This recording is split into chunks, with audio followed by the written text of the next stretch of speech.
Guys, good morning. Nandito kami ni Johan. Malapit ito sa school niya. Tingnan niyo ang tahimik ng daan. Kanina pa kami nag-aantay ng bus dahil bumili kami ng isda. So good morning guys. Bumili kami ni Johan ng isda dahil pareho kaming hindi kakain ng kambing, ng moton.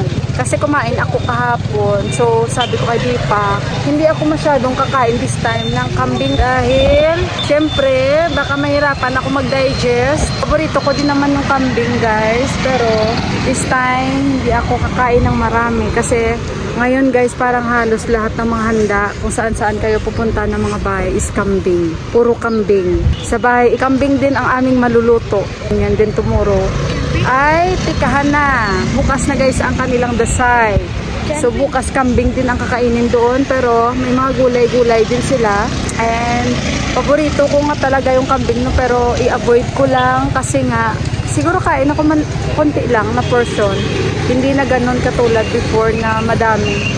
So kaya bumili ako ng isda. Chinese tilapia. Mabuti may isda sila. Hala, ang tagal kaya ng bus. Tapos yung mga ATM wala na guys, walang mga pera ng ATM. Nahanda ko na rin yung damit na suotin bukas ni Johan.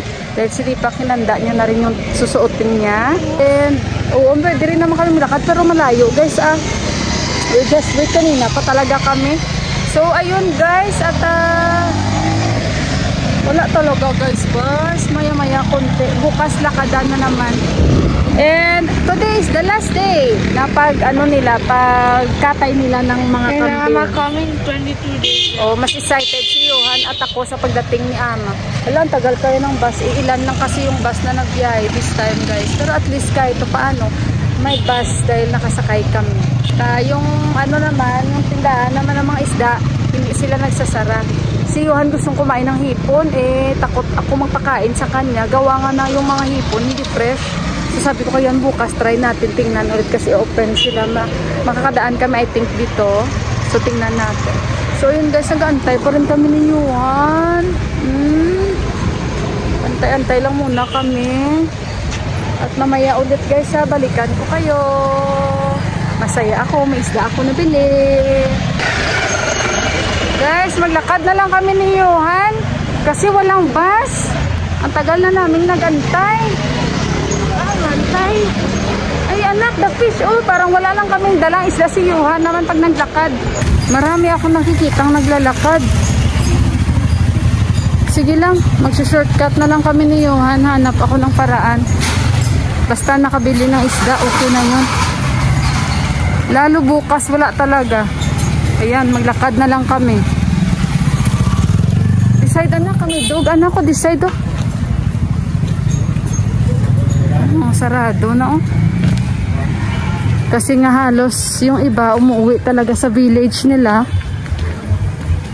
and yung mga iba din na taga village pumupunta dito gawa nga ng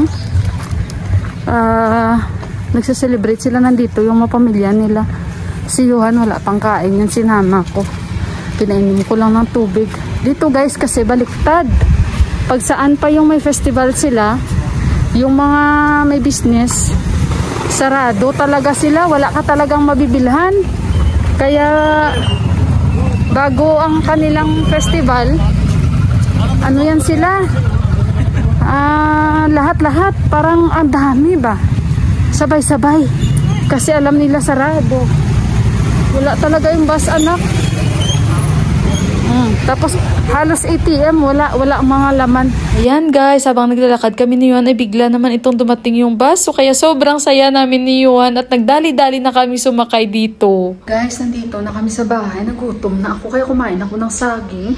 Tapos si Buha sabi niya, kuhanan mo ako ng video Mila. Kasi nga, di ba nagtanim-tanim sila doon. Yung Jamara guys. So titingnan natin So parang ang bilis lang.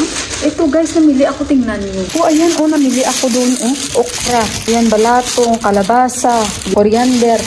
Ito kagabi yung maitog nilinisan ko kasi maraming mga ang mga itlog dito guys. So salmonella ang makukuha natin. So para safe, binabrush ko talaga yun ng toothbrush, no? Sinasabunan ko guys. Kasi madumi talaga ang mga itlog dito. Kaya mas okay na yung mag-ingat tayo, 'di ba? Kawawa naman si Yuan. Gawan ko muna si Yuan ng ano guys, ng breakfast. Hindi pa yun nakakain, gutom na. Ayan o, yung isda ko. And yung ito nilabas ni Yuan. Akala niya kakain yung tatay niya, kaya nilabas niya agad. Pero baka lutuan ko na lang sila ng fish curry or ano, malalaman natin yun. So 9:30 na. And medyo maaga-aga pa yung tinapay ni Yuan. And ano bang sasabihin ko sa inyo yun? Nag-bus kami kasi habang naglalakad kami ni Yuan, narinig ko yung tunog ng bus guys. So ayun, nakita nyo, grabe yung music doon kaya hindi ako nakapag doon guys, nakapagsalita.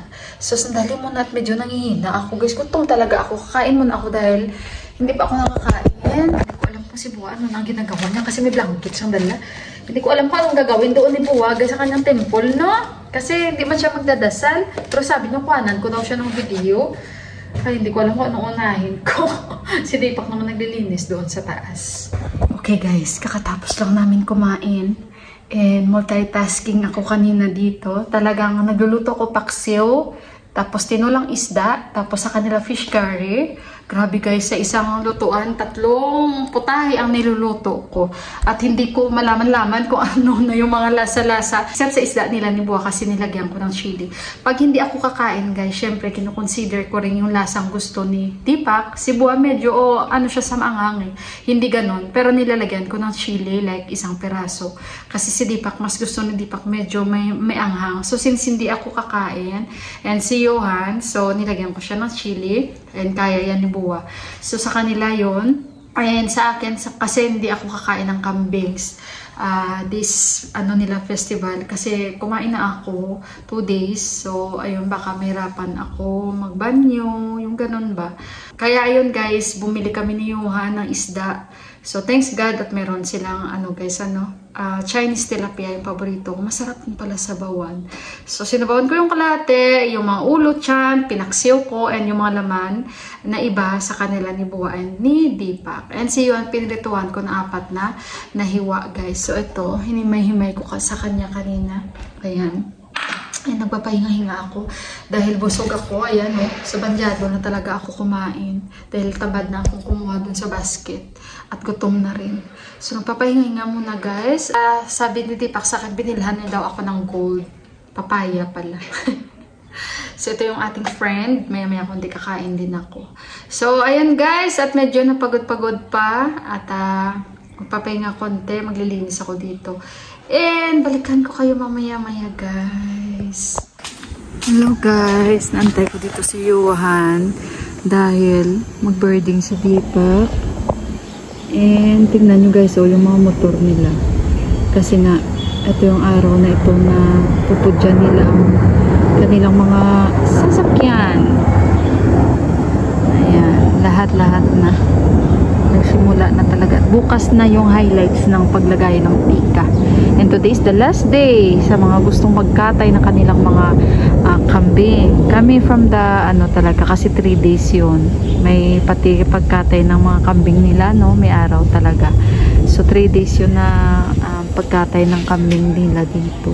And alam nyo ba guys, kahapon lumindol 2 times. 2 times talaga lumindol kahapon. So pero masaya ako dahil meron akong isda, tinola at paksiw. So ayun. Ay, unlike before guys, tuwing dasay. Naku, grabe ako kumain ng kambing talaga dito. Puro kambing. Pero this time talagang minimize ko talaga. Si Yuan nantay ko. Sabi niya, mama, ano ba gusto mo? Kasi bibili kami doon. Sabi ko, mangga lang sa akin. Ewan ko saan sila makakuha ng cash. Kasi sarado ang mga ATM. Pero kung hindi man sila makakuha, okay lang. Si Yuan lang naman ang bibili ng pang snacks niya doon sa grocery shop na yun. So, ayun guys. And regarding pala doon sa gusto ko sabihin sa inyo, kasi tuwing dasay, talagang bago ang mga notes nila, no? So kami, hindi na kami nahihirapan kasi ang asawa ng pinsan ni Deepak, nagtatrabaho siya sa parang exchange or so talagang pinapalitan ng mga Nepali rupees na pera. Sa tuwing mga ganitong festival, dasay, siya yung naghahatid ng notes dito kasi si Ama talaga ang tumatawag sa kanya at parang every dasay na talaga or bago magdasay naghahatid na siya ng mga bagong notes dito. So kaya hindi kami hirap. Tinago na namin yung mga notes na bago. Na-vlog ko na rin yun eh kasi yung sabi ko sa kanya, anak, sarado bala lahat ng mga shop dyan, ingat ka ha. Kiti na siya agad doon. Hindi siya mamasabi niya gusto kong kumain ng ice cream. Tsaka gusto ko kumain ng chips. Sabi ko, wow! Gusto mo kumain ng ice cream? Ang lamig. Pero actually, hindi naman ganun kalamig unlike before. Diba na ngayon? Pero okay lang kasi minsan lang naman din kakain ng na ice cream. So, hayaan natin. What did you buy, anak? Ice cream? Yeah. Okay. Alright, Mango you did not buy? It's okay. I have papaya. Ay, the mango not yet daw ripe. Kasi nga, nung pumunta kami doon, nantok ako, guys. Kasi nga, nung isang hapon, matigas, hilaw ba? Hilaw. So, sabi ko kay Bay, sa next na lang. So, kaya sabi ko kay Johan, kasama ko rin si Johan that time. Kaya papaya, binili ko. Pero everyday talaga ako nakain ng papaya, guys. So, binilan ako ni Deepak. Maganda yung papaya na nabili nyo, guys. Ang laki. Naubos ko na nga, kalahati. Ayan, marami ako kumain ng papaya everyday yan. Iwa siya na dahil. Sige na. Pumili siya lace tsaka ice cream. Kain siya. Ano mga simpleng kaligayahan ng bata. Basta kanina kasi sabi niya, mama, gusto kong kumain ng may chocolate kasi siya, hindi ko pinayagan. Kasi may ubo-ubo siya konti, pero ice cream pinayagan ko. Pero okay lang yan, guys. Wala tayong magagawa. Alangan na nung pigilan natin na gusto kainin ng bata.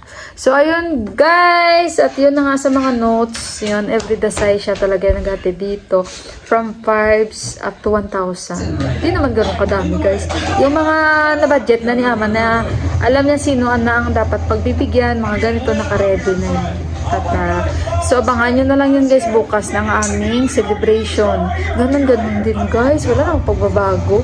Yun lang din. Tapos, every dasay naman nag-vlog ako, diba? Nag-get together ka. So, ayun, guys, ang kain. Paborito niya talaga ice cream. Kinokontrol ko lang siya. Hindi man lagi kumakain. Lagay mo na ako cream kasi parang nangangati. Nantok ako, guys. Sabi si Yona, nanood siya ng kay Mr. Beast ba? Idol na idol niya talaga.